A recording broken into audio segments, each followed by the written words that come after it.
রবীন্দ্রনাথ ঠাকুর। আমি ভিক্ষে করে ফিরিতেছিলাম গ্রামের পথে পথে, তুমি তখন চলেছিলে তোমার স্বর্ণরথে। অপূর্ব এক স্বপ্ন সম লাগিতেছিল চক্ষে মম। কি বিচিত্র শোভা তোমার, কি বিচিত্র সাজ।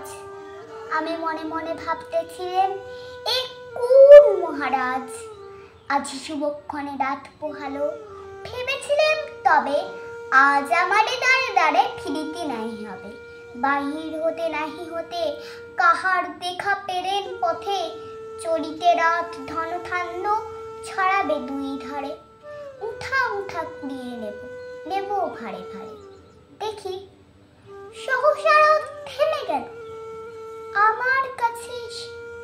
আমার মুখ পানে চেয়ে নামলে তুমি হেসে, দেখে মুখের প্রসন্নতা জড়িয়ে গেল সকল ব্যথা।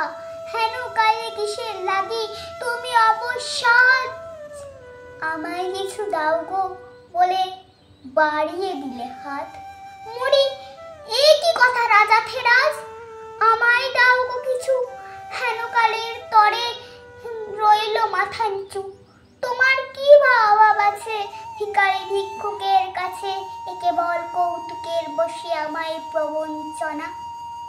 ছুরি হাতে দিলেন তুলে একটি ছোট্ট কণা, যবে পাত্রখানি ঘরে এনে উজাড় করি, একই ভিক্ষা মাঝে একটি ছোট সোনার কোনা দেখি।